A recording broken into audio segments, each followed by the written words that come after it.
Hello everybody, MegaZardX here, back at it again to give y'all another very exciting video. And man, we're in the midst of 2024, still in the early parts though. I know everybody's just running with their minds wild, just thinking what kind of potential hardware could we be getting, or what kind of other games could possibly be coming out this year. And I think this year, just based upon these first couple of months, it's already stacked to the point where I'm like, man, this might be a wild year for gaming overall in general though. So it just made me start to think, what are my most hype games that I'm looking forward to playing here in 2024? Obviously there's a lot of games I want to play though, but if I were to go through and pick the cream of the crop, or someone said you can only play like 5 games, for example, that you're able to go through this year and play nothing else, this will be the list right here. So I'm just going to go through and just shoot the facts with y'all and just give y'all my personal hype games I'm really looking forward to for 2024. But if you hadn't already done so, make sure you're going to hit that like button, go ahead and hit that subscribe button and that bell to stay up to date on all things video game related I feel like talking about and discussing. But without any further ado, let's go ahead and jump straight up into this video.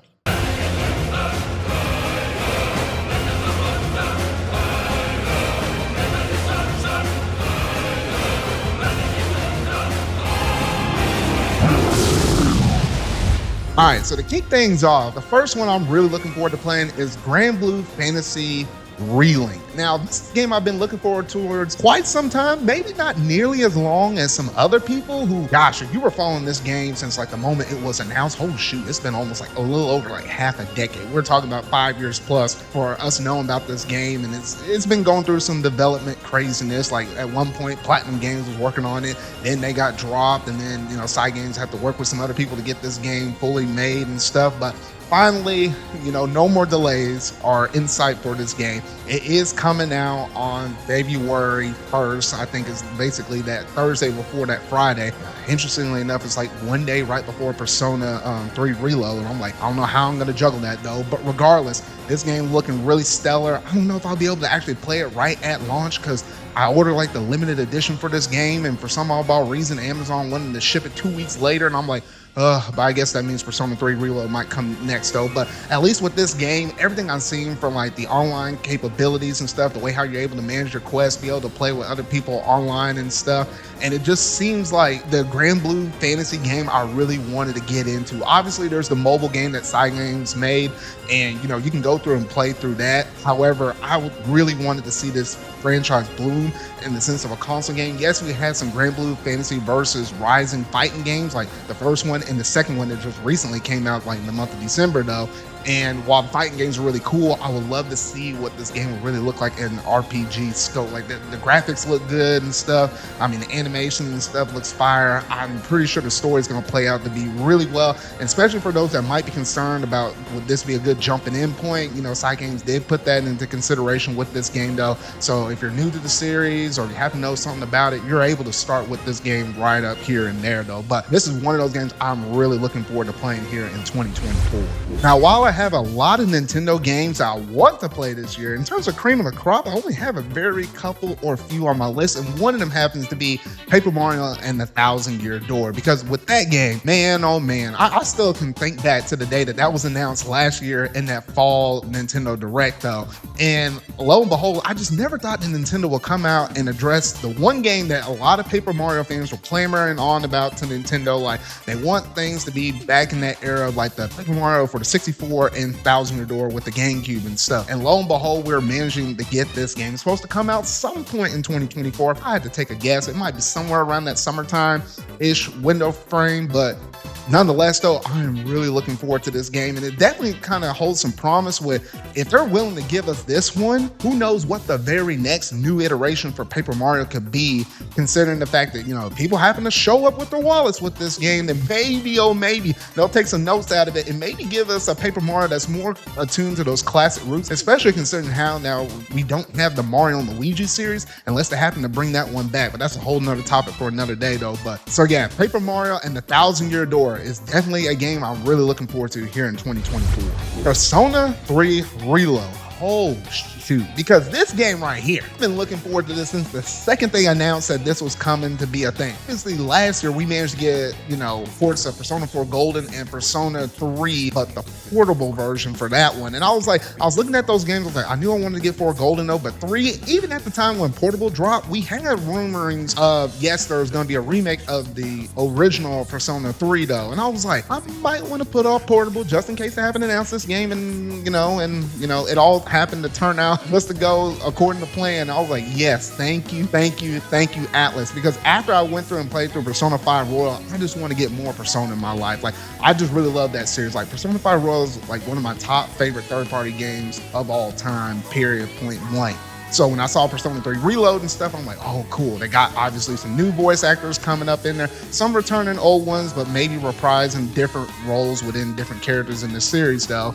I mean, everything I saw from, the voice actors, the works that they're working on, all of the different new mechanics and stuff that are included within Persona 3 Reload, some quality of life stuff. I mean, the game looks really promising. While yes, it is a little bit of a blow how we're not going to get like some elements of Portal up in here or some elements of Fez up in here, I don't think it was going to be like a super win-win situation where you're going to have the best of Persona 3 in every single one of those categories. But I think what they are basically doing with the vanilla version, and they are incorporating some elements of Fez, it might not be every element there, but some of the stuff they are adding up into the game, I think will just be well enough for Persona 3 and the overall experience that they give, at least with this baseline story right here though. But I'm definitely looking forward to this. So me, as well as many y'all out there, get ready to dock another, was it close to 100 hours or so within another mainline Persona entry right here. Okay, now while most of these games on this list are games, there's a couple of DLC things I'm looking forward to, my list, my rules. So I want to kind of throw these out here though. But one DLC thing I'm really looking forward to is Splatoon 3's expansion up on there. Because, if you happen to play Splatoon 2 story mode with Octo expansion, oh my gosh, like that was a freaking phenomenal experience. I would say that DLC expansion was better than the baseline story within Splatoon 2. So even looking at Splatoon 3, the game we have right now, and its baseline story, I thought that one was a really good solid experience, definitely way better than baseline 2. So, if they happen to one up even this one, the baseline story for 3, I can only imagine what this DLC will look like for Splatoon 3. So I'm really looking forward to this one. We don't know too much out of it besides that little bit of a little snippet that they managed to give us for that fall Nintendo Direct though. But nonetheless though, this is one I'm really excited to get up into though, because Splatoon 3 is one of those games I still happen to play, not every day, but at least like once every few days at the most. I will put this game down because I always like grinding and stuff in this game though. It just happens to be one of my favorite shooters out there though. So yeah, Splatoon 3's DLC, just give it to me, Nintendo, just give it to me. Now, this next one definitely caught me by surprise, but Visions of Mana. Now, that was a game that was announced, recently at the Game Awards from last year, 2023. And I'm like, you know what? It's about freaking time, Square Enix, though, because I really wanted to get into the Mana series franchise. Like, I literally bought the collection of Mana on the Nintendo Switch. I have Legends of Mana. I had the Trials of Mana remake on there. So I about own most things Mana, at least. I was brought over recently within the modern era and stuff with all their ports and stuff, though.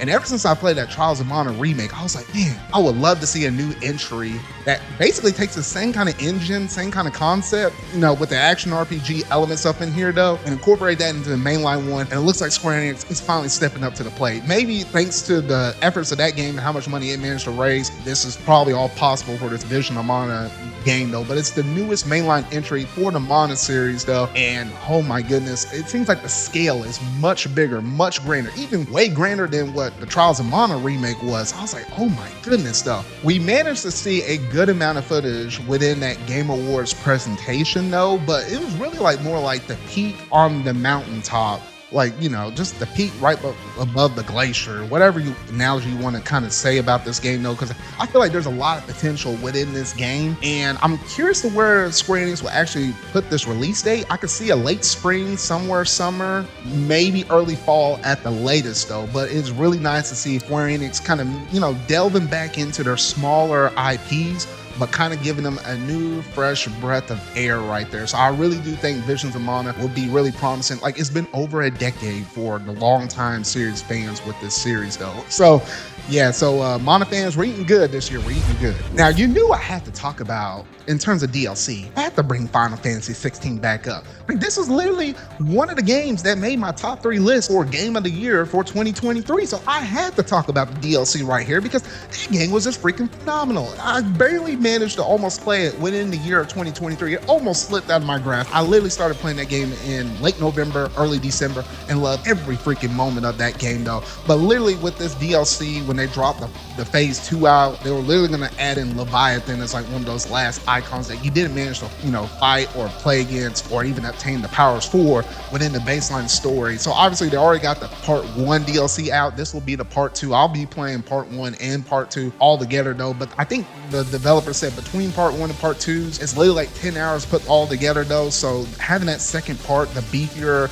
chunk of Final Fantasy 16 added up in here, I think it's going to be absolutely phenomenal. So it's coming out in the earlier part of the year, though. So I'm really looking forward to this and seeing the interactions with Clive and Jill and stuff and how they kind of incorporate within this new part of this DLC expansion, though. And it begs into question, if you manage to have this one last icon, could that change or make some alternative endings for what we kind of know what happens at the end of Final Fantasy 16? That is, who's to say? But nonetheless, though, I'm really looking forward to see what this extra little bit of story is going to basically show to us players, though. So Final Fantasy 16 DLC, Square Enix, give it to me. Y'all cooking this year, just give it to me. And lastly, as if I couldn't get enough Square Enix already, I think this is number 1, the most anticipated game for me personally for this year, at least for the games we know that's, scheduled to drop in 2024 as it is recording now, is none other than Final Fantasy VII Rebirth. Because, oh my gosh, this game right here, I've been waiting on it since the second I managed to actually finish the regular part of, Final Fantasy VII Remake. Like, after they ended that game, they kind of teased some stuff at the tail end of that game. And then obviously they also went up in there and added some extra stuff with Intergrade and stuff. And I'm like, I just love all the character interactions. I love the music and stuff. I like the fact we're going to be getting out of Midgard finally and being able to really pop the lid off of this bottle and say, hey, here's the open world. Go ahead and explore through the whole entire thing. I feel like, I can't remember exactly how many hours the developers roughly said that this main game will have. If you're just trying to primarily do main story stuff, I want to say it's somewhere in the net range of like 30 to 40-ish hours or so. But I do remember saying, hey, if you want to doing all the side quests, you can easily get close to 100 hours up in this game, though. So obviously with it being an open world game and finally opening up, I'm like, yes, just give it to me. Obviously I already got the pre-order on this game ordered, and I actually got the deluxe version, though, because I was like, hey, I couldn't afford to get that collector's edition, but I can afford to get a deluxe edition now. But yeah, I got all that stuff ordered and stuff. The fact it's coming in on 2 discs kind of shows that, yes, this is going to be quite of a meaty tale that they're going to be trying to showcase off in this part 2, though.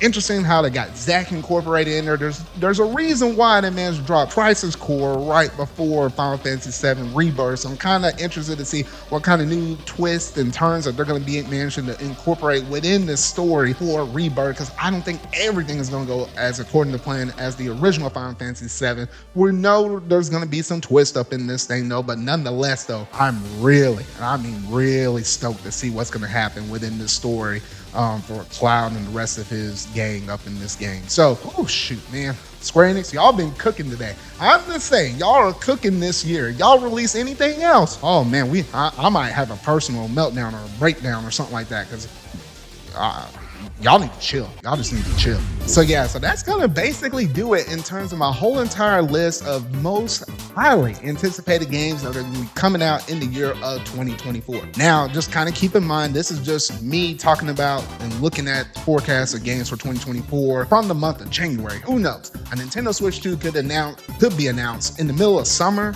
and they could come out with amazing launch games such as like a new 3D Mario or a new Astral Chain or something like that. And then the second half anticipated games could be right up there with the first half of 2024 and its anticipated games though. So you just kind of have to keep all of that in mind though. But nonetheless, I feel like, this is going to be another great solid year for gaming. Obviously, we're going to have a lot of different, new software that is going to be available for us to purchase. Obviously, possibly some new hardware as well, not even just with the Switch. Could be a PS5 Pro, which I don't even know why that would be 100% necessary though. I don't know. The developers, I guess it's just, companies just like money. They just like money though. But nonetheless though, I would love to hear your thoughts down in the comment section down below. What are you looking forward to personally playing in 2024? What is this, normal games that you happen to be really looking forward to? Like, I'm looking forward to the Prince of Persia game. I'm looking forward to Mario vs. Donkey Kong game. They're not my highly most anticipated games, but nonetheless games I'm still looking forward to. Let me know what you think down in the comment section down below though. But that's gonna basically do it in terms of this video right here. So if you really like it, make sure you go and hit that like button, go ahead and hit that subscribe button and that bell to stay up to date. All things video game related I feel like talking about and discussing. So remember y'all, until whatever video I make next, see y'all.